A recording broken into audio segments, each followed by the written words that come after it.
Fédération des plateformes collaboratives, c'est une fédération professionnelle qui représente un secteur de l'économie qui aujourd'hui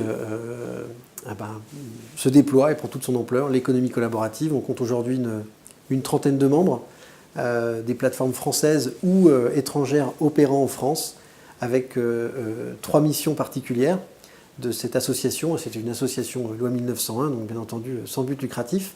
L'idée, c'est de pouvoir à la fois informer les membres de cette association sur ce qui se passe dans l'économie collaborative, quelle est l'actualité politique, économique, réglementaire, fiscale, internationale, pourquoi pas.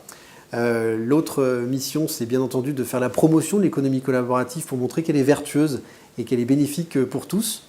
Et la troisième mission, qui est l'une de ces missions phares, bien entendu, c'est d'essayer de co-construire, tant avec les acteurs de l'économie traditionnelle qu'avec les pouvoirs publics, un environnement qui soit favorable aux utilisateurs et aux plateformes.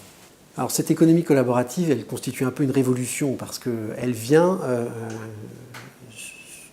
donner un sentiment de grignoter sur l'économie dite traditionnelle, pour répondre à cette demande complémentaire qui n'était pas satisfaite à l'origine. Je prends un exemple typique, mais une famille qui venait en week-end à Paris ne disposait pas d'un espace qui correspondait à ses besoins.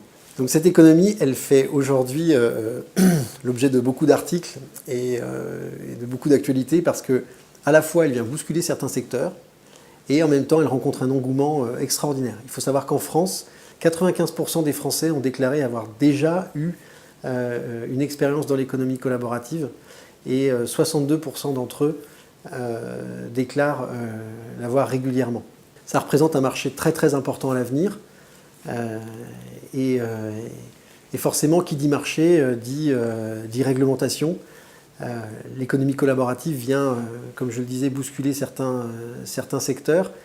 Et aujourd'hui, elle est prise un peu entre deux feux, à savoir satisfaire cet engouement populaire qui répond, qui illustre bien la demande qu'il y avait, et puis être capable d'entraîner également les secteurs de l'économie traditionnelle. Pour beaucoup aujourd'hui, l'économie collaborative est un espace sans loi qu'il convient de réglementer, parfois pour protéger aussi certains avantages acquis.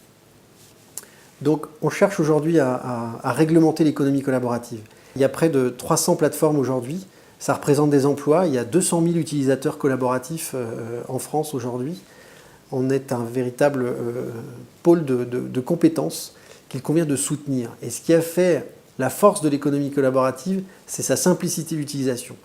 Et aujourd'hui, dans le millefeuille administratif et fiscal qui a été mis en place ces derniers mois, que ce soit pour la location de meublés avec un permis de louer, que ce soit le plafonnement des revenus de l'économie collaborative, l'imposition qui est faite aux plateformes de déclarer peut-être à l'avenir les revenus de leurs utilisateurs. Il y a tout un ensemble de mesures qui créent un climat de défiance qui n'est pas forcément favorable aux plateformes, mais aussi aux utilisateurs.